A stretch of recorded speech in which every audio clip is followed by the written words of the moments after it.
Hello student, তোমরা যারা ক্যালকাটা ইউনিভার্সিটির আন্ডারে সেমিস্টার 4-এর ছাত্রছাত্রী আছো এবং তোমাদের রাষ্ট্রবিজ্ঞান সাবজেক্টটা পাস কোর্সে আছে, তোমাদের জন্য আজকের ক্লাসটা খুবই গুরুত্বপূর্ণ। আজকের ক্লাসে তোমাদের 15 নম্বরের একটি গুরুত্বপূর্ণ বড় প্রশ্নের উত্তর নিয়ে আলোচনা করব। এই প্রশ্নটা তোমাদের 2022 সালে একবার পরীক্ষায় এসে গিয়েছে এবং তোমরা যারা 2024-এ পরীক্ষা দিতে চলেছো তোমাদের জন্য মোস্ট ইম্পর্টেন্ট একটা প্রশ্ন। তাহলে অ্যান্সারটা তোমরা বুঝে নাও।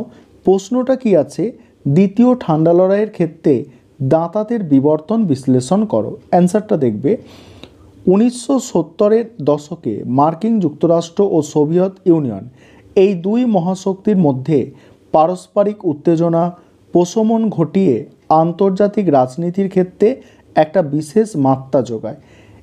আন্তর্জাতিক রাজনীতির ক্ষেত্রে একটা বিশেষ মাত্রা যোগায়। এখানে ব্র্যাকেটে লেখা আছে দেখো, যা সাধারণভাবে দাঁতাত বলে পরিচিত। এখানে দেখো, আন্তর্জাতিক রাজনীতিতে দাঁতাত বলতে দুই বা ততোধিক শত্রুভাপন্ন দেশের মধ্যে উত্তেজনা হ্রাস এবং বোঝাপড়ার মাধ্যমে স্বাভাবিক সম্পর্ক স্থাপনের অবস্থাকে বোঝায়। অর্থাৎ দ্বিতীয় বিশ্বযুদ্ধের পরে তোমরা জানো যে মার্কিন যুক্তরাষ্ট্র এবং সোভিয়েত ইউনিয়নের মধ্যে মতাদর্শগত দ্বন্দ্বকে কেন্দ্র করে একটা ঠান্ডা লড়াইয়ের পরিস্থিতি তৈরি হয়েছিল এবং সেই যে ঠান্ডা লড়াইয়ের পরিস্থিতি অর্থাৎ উত্তেজনা চলছিল, সেটাকে কিছুটা সময়ের জন্য প্রশমন করাটাই দাঁতাত নামে পরিচিত। এবারে দাঁতাতের যে বিবর্তন সেটা দেখো।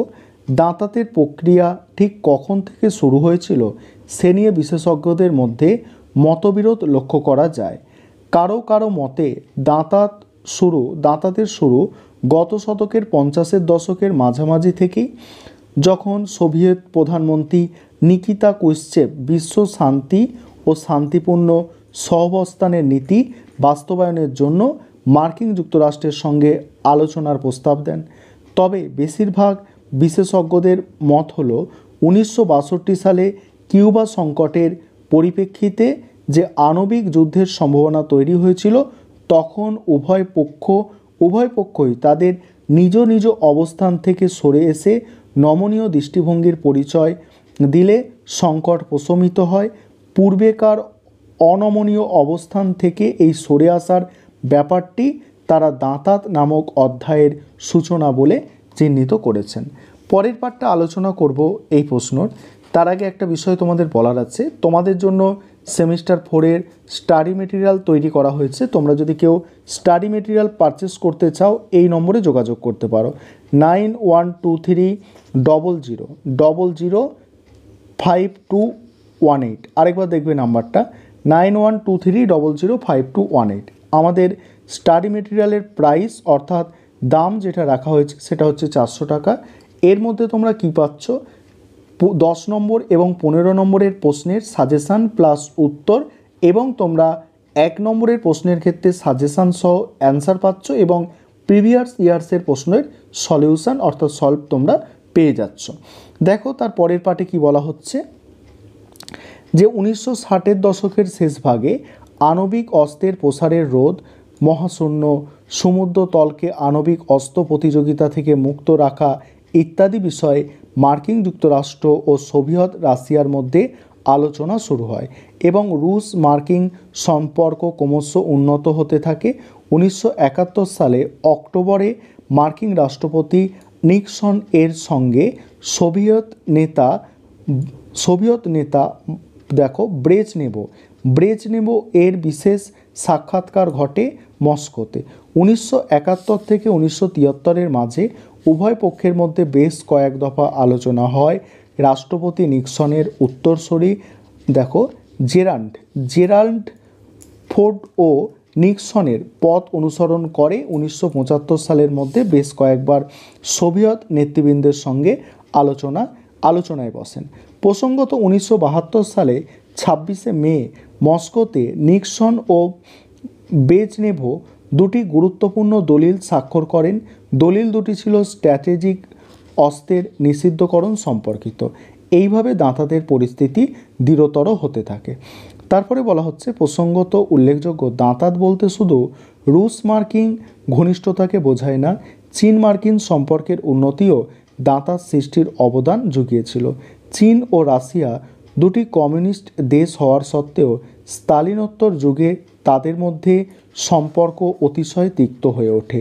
1969 সালে সীমান্ত সমস্যাকে কেন্দ্র করে চীন সোভিয়েত সংঘর্ষ শুরু হলে মার্কিন যুক্তরাষ্ট্র সোভিয়েত রাশিয়াকে জব্দ করার উদ্দেশ্যে চীনের সঙ্গে সম্পর্কের উন্নতি ঘটাতে উদ্যোগী হয়। মার্কিন কূটনীতিবিদ হেনরি কিসিঞ্জার রোমানিয়ার রাজধানী বুখারেস্ট ও পরে পাকিস্তানের ইসলামাবাদে ঘাঁটি বানিয়ে চীনের সঙ্গে গোপন যোগাযোগের পথ প্রশস্ত করেন। 1969 সালে জুলাই মাসে তিনি একটি গোপন সফরে বেজিংয়ে যান। কিসিঞ্জারের এই গোপন সফরের উদ্দেশ্য ছিল চীনের সঙ্গে মার্কিন মতানৈক্যের অবসান ঘটানো এবং এতদুদ্দেশ্যে দেখো এখানে কি বলা হচ্ছে, দেখো এতদুদ্দেশ্যে মানে কি, এর উদ্দেশ্যে মানে এই উদ্দেশ্যে রাষ্ট্রপতি নিক্সনের চীন সফরের ভিত্তি তৈরি করা।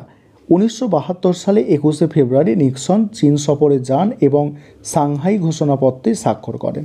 চীন মার্কিন ঘনিষ্ঠতা সোভিয়েত রাশিয়ার উদ্বিগ্ন হয়ে পড়ে এবং মার্কিন যুক্তরাষ্ট্রের সঙ্গে সম্পর্কের উন্নতি ঘটাতে অধিকতর আগ্রহী হয়ে ওঠে। তারপরে বলা হচ্ছে, দেখো 1972 সালে নিক্সন মস্কো সফরে যান এবং ব্রেজনেভ নিক্সন শীর্ষক বৈঠকের পর কয়েকটি সন্ধি ও চুক্তি স্বাক্ষরিত হয়। এর মধ্যে স্ট্র্যাটেজিক অস্ত্র সীমিতকরণ চুক্তি, যেটাকে সল্ট বলা হচ্ছে, এবং আণবিক মারণাস্ত্রের প্রয়োজন রোধ জনিত চুক্তি বিশেষভাবে উল্লেখযোগ্য। এই বছর জুন মাসে সোভিয়েত ইউনিয়ন, আমেরিকা, ব্রিটেন ও ফ্রান্স বার্লিন চুক্তি স্বাক্ষর করেন এবং জুলাই মাসে রুশ মার্কিন বাণিজ্য চুক্তি স্বাক্ষর হয়। তবে 1980-র দশকে আফগানিস্তান, তারপরে কাম্পুচিয়া সংকট, ভিয়েতনাম যুদ্ধ, দক্ষিণ আফ্রিকা, নামিবিয়া, নিকারাগুয়া ইত্যাদি সমস্যাকে কেন্দ্র করে রুশ মার্কিন সম্পর্ক পুনরায় তিক্ত হয়ে ওঠে এবং অস্ত্র প্রতিযোগিতা সীমিত হওয়ার পরিবর্তে আরও প্রসারিত হয়ে ওঠে। স্বাভাবিকভাবে দাঁতাতের পরিস্থিতির অবসান ঘটে এবং দুই শিবিরের মধ্যে নতুন করে পাঞ্জা লড়াই শুরু হয়ে যায়। এই ছিল তোমাদের আজকের ক্লাস। আর আবারও বলছি, আজকের প্রশ্ন যেটা আমি আলোচনা করলাম এটা কিন্তু তোমাদের পরীক্ষার জন্য খুব গুরুত্বপূর্ণ, কারণ এটা 2022-এ পরীক্ষায় এসেছে এবং তোমরা যারা 2024-এ পরীক্ষা দিচ্ছ তোমাদের জন্য 2022 সালের প্রশ্নপত্র খুবই গুরুত্বপূর্ণ।